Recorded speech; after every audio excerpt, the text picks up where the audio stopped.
Hey, I really had wanted to come on Saturday and talk about my experience at the hands-off protests.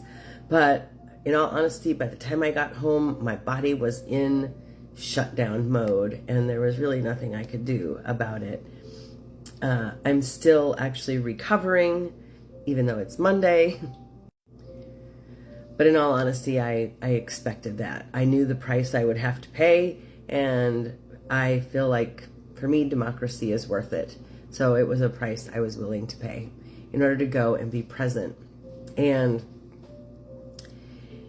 it really was amazing. I was able to go to the event in downtown Portland, and while I struggled to walk through with the protests and had to stop multiple times, the one thing that I really felt more than anything while I was there was solidarity, and that I wasn't alone. There really are way more of us than there are of them. At one point during the march, the train came through, and even the train honked with us as we marched along. The cars that were, stopped on the side of the road, everyone honked. It was a very powerful day. And even though my body is paying the price, I am still very happy that I went. And now I want to talk about what's next. And I thought that would be something else, like the protests that will be happening on May Day. But for the second or maybe third time, this post has showed up on my timeline, on my Facebook feed. And this time there is even more documentation to go with it. So I kind of want to go through this with you, just to kind of spread the word. Looks like I cut off the very top, but it basically says, the author says that she wishes she could get this into the hands of every American before April 20th. And this is from the Medium, part 1. On April 20th, 2025, the United States may cross the point of no return. Now, before I really go any farther into this, I want to state very clearly that I am not a conspiracy theorist. I lived with one when I was in my 20s, and I am not that. And if this is all wrong, I will own it, and I will say it's all wrong. But with the amount of documentation that's coming out about this, I would rather be wrong than uninformed and ignorant. So we're going to keep going with this. On April 20th, 2025, the United States may cross the point of no return. It sounds wild, maybe even crazy, but every step is already in motion. I'd be happy to be wrong, but if this is correct, you'll be ready. On April 20th, 2025, the United States may initiate its final steps into authoritarian rule. That's the day Donald Trump's advisory committee is expected to release its findings on whether he should invoke the Insurrection Act, a move that would allow him to deploy the military domestically and allow Trump to impose martial law. Given that Hegseth and Noam are the main advisors, the conclusion is foregone. And as his 2 months in office has already shown, he won't stop at just legal opinion. Expect an executive order even that same day or the next, officially declaring the Insurrection Act, restricting freedoms in the name of restoring control of the border, and perhaps in blue state cities, setting the larger plan in motion. Of course, this won't be framed as an attack on a democracy. It will be packaged as a necessary response to crisis, as authoritarian takeovers always are. But once it happens, there is no going back. This will be the point of no return. The roadmap for overthrowing a democratic government isn't new or theoretical. It's a well-worn playbook. tested and repeated across history by those who crave power more than liberty. After rejecting it initially, being incredulous, I have realized there is too much evidence suggesting this may be what's happening now to remain silent. Telling other people what may be happening so they can recognize it and maybe together we can stop it is my entire purpose here. This is part 1 of what has turned into a series, Their Coup Playbook, how they quietly kill the Constitution in the coming weeks and months. This is how democracy ends. Here's their playbook. It won't all happen in one night.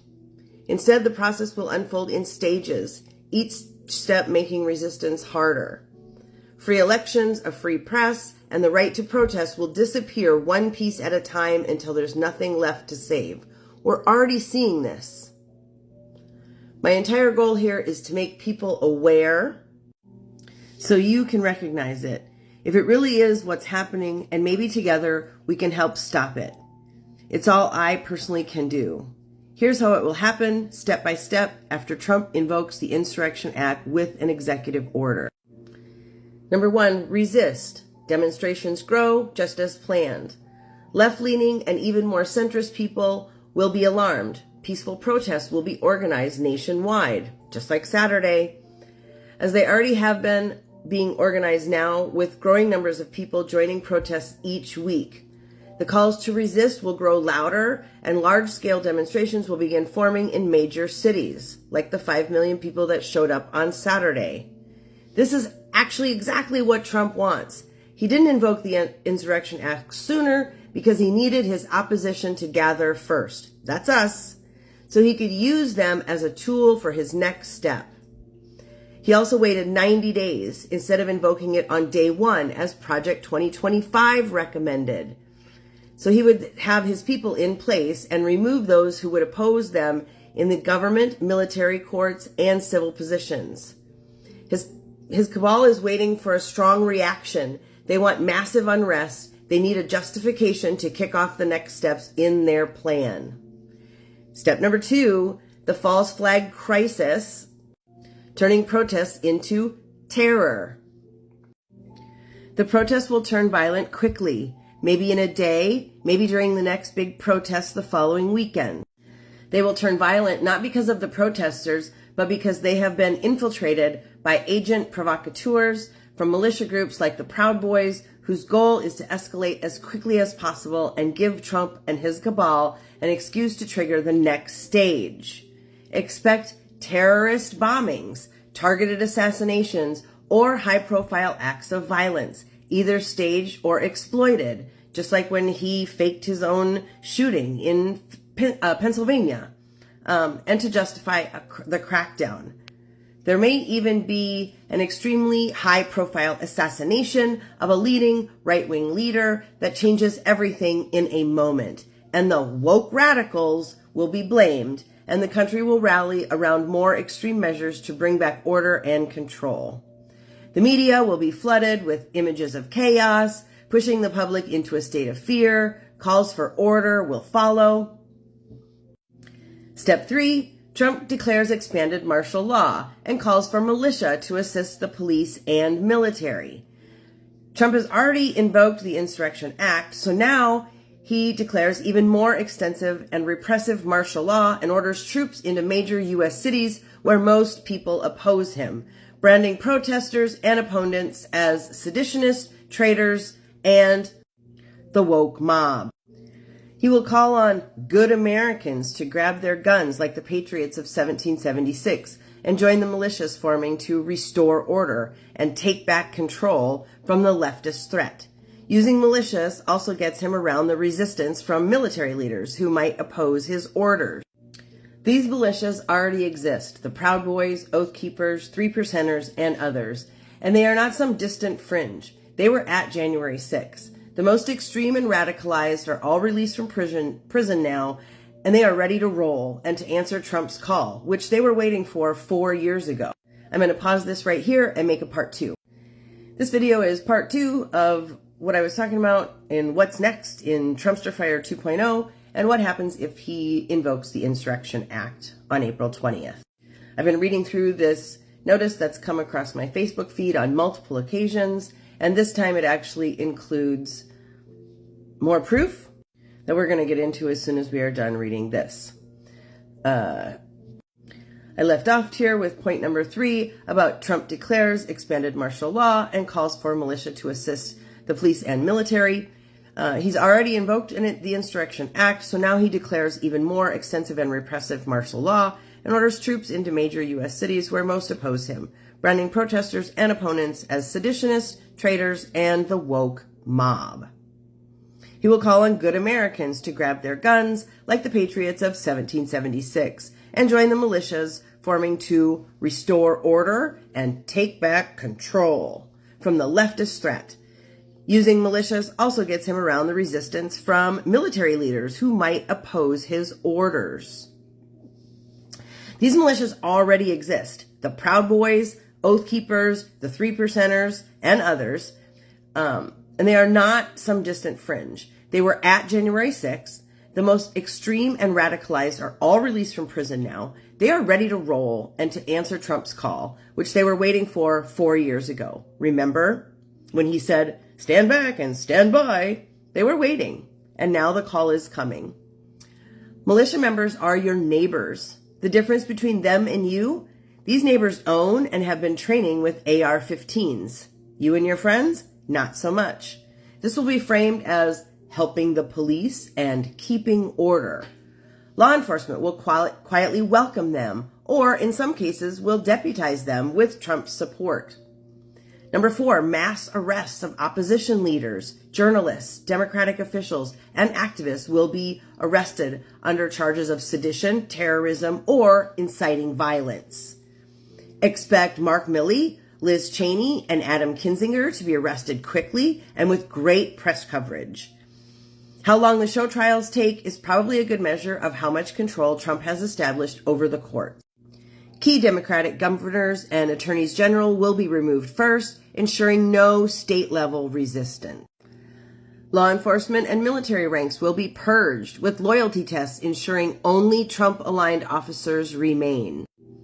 Number 5, military and National Guard take over major cities. Expect deployments in Washington, D.C., New York, Chicago, Los Angeles, Philadelphia, and other blue state strongholds. Curfews and lockdowns will be imposed, justified as measures to restore peace. Checkpoints in military policing will become the new normal. Expect them, in particular, along major highways going to Canada or Mexico, and in red states, to identify and detain seditionists, traitors, and people of questionable loyalty. Trump's building of detainment centers in Guantanamo and expansion of the 106 other ICE detention centers was not actually intended for illegal migrants. And just a few days ago, Blackwater founder and billionaire Eric Prince offered to help Trump's privatize deportation camps, as has been being done with prisons per Trump's Day 1 executive order. So now Trump has an extrajudicial place to store the disloyal and those who resist in for-profit camps guarded by militias and loyal military until he decides what to do with them. This sounds exactly like Putin does in Russia. Number 6, censorship and total media control. Independent news outlets will face shutdowns or takeovers. Those that resist will see their journalists arrested or harassed. Mainstream media will be forced into compliance. Blackmail, corporate pressure, and legal threats will ensure they toe the line. Social media platforms like Twitter will amplify the official narrative, drowning out opposition. Other social media and lines of communication will be turned off, just like they did with TikTok. The internet will be monitored, people identified from this monitoring for arrest using Palantir technology. Peter Thiel, who I've written about before, is co-founder of Palantir. We will fully enter the surveillance state. Number 7, borders close and dissidents are trapped inside. Passports will be revoked for critics and opponents. If you're on a list, you're not leaving, especially if you're of draft age. Remember, they want to get rid of all of the DEI in the military. So we're going to be losing soldiers, and our military is going to be weakened by that. So, of course, they're going to need to reinstate the draft. No-fly list will be expanded to include activists and journalists. ICE and DHS will be weaponized, not just against immigrants, but against political enemies. Number 8, elections are postponed indefinitely. The 2026 midterms will be suspended under the excuse of national security concerns.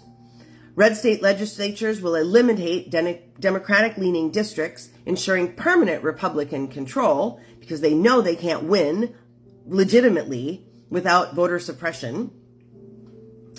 By 2028, Trump or his handpicked successor will run unopposed.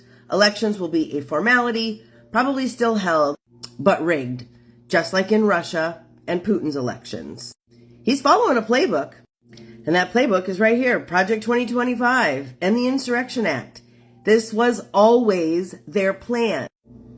This isn't speculation. The Heritage Foundation's Project 2025 lays out a detailed strategy for permanent right-wing control. It openly advocates using the Insurrection Act to crush opposition and dismantle the administrative state. Trump isn't improvising. He's not smart enough for that. He's a fucking moron. He's following a script written by way smarter people than him. We can't wait. The time to act is now. We can't sit back and wait for Trump to fire the starting gun, because once he does, it will already be too late. We need to prepare now. We need to plan now. We need to dismantle his plans before they can begin. We have 1 month. That's it. And we have less than that, because this was written several weeks ago. Like I said, I've seen it a couple times across my feed. But now it came with an article attached that was written on the 4th, I believe. And we're going to get to that.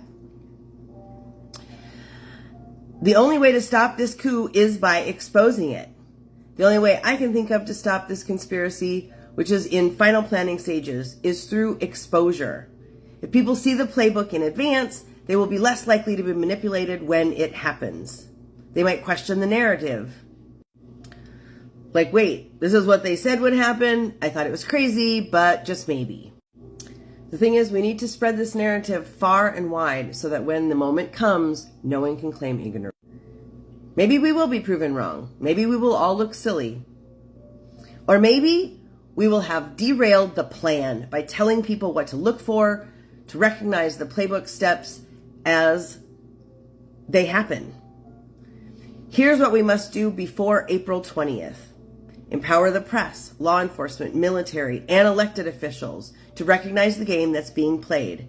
They need to understand what's happening before they are pressured to go along with it. Share this post or write your own. Do your own research. Don't take my word for it.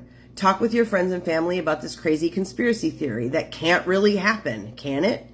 So if and when the steps actually happen, people recognize it for what it is. Prepare the public so they don't take the bait. Trump and his cabal want protests to explode into chaos. They want violence in the streets to justify their crackdown. We must be ready to outmaneuver them, to refuse to be used as pawns in their game. Stand up to the militias and stop friends and family from joining them. The Proud Boys, Oath Keepers, and other armed groups will be mobilized as Trump's shock troops. They will be framed as restoring order and helping the police. We need to be ready to counter this, to make sure our neighbors, friends, and family don't get sucked in. The whole internet is a alt-right pipeline. You have to be very active in making sure they don't get sucked in. Inoculate our fellow citizens against the propaganda. Most Americans are good people, but good people can be misled. They can be scared into compliance. Our job is to make sure they see what's happening before it's too late. The only way to stop this plot is to expose it, reject it, and make it unmistakably clear to every American what is happening. We must stop these malign forces from enacting their will on our country, the world, and each of us in our... I guess I'm going to do a part 3 since we're running out of time on this one.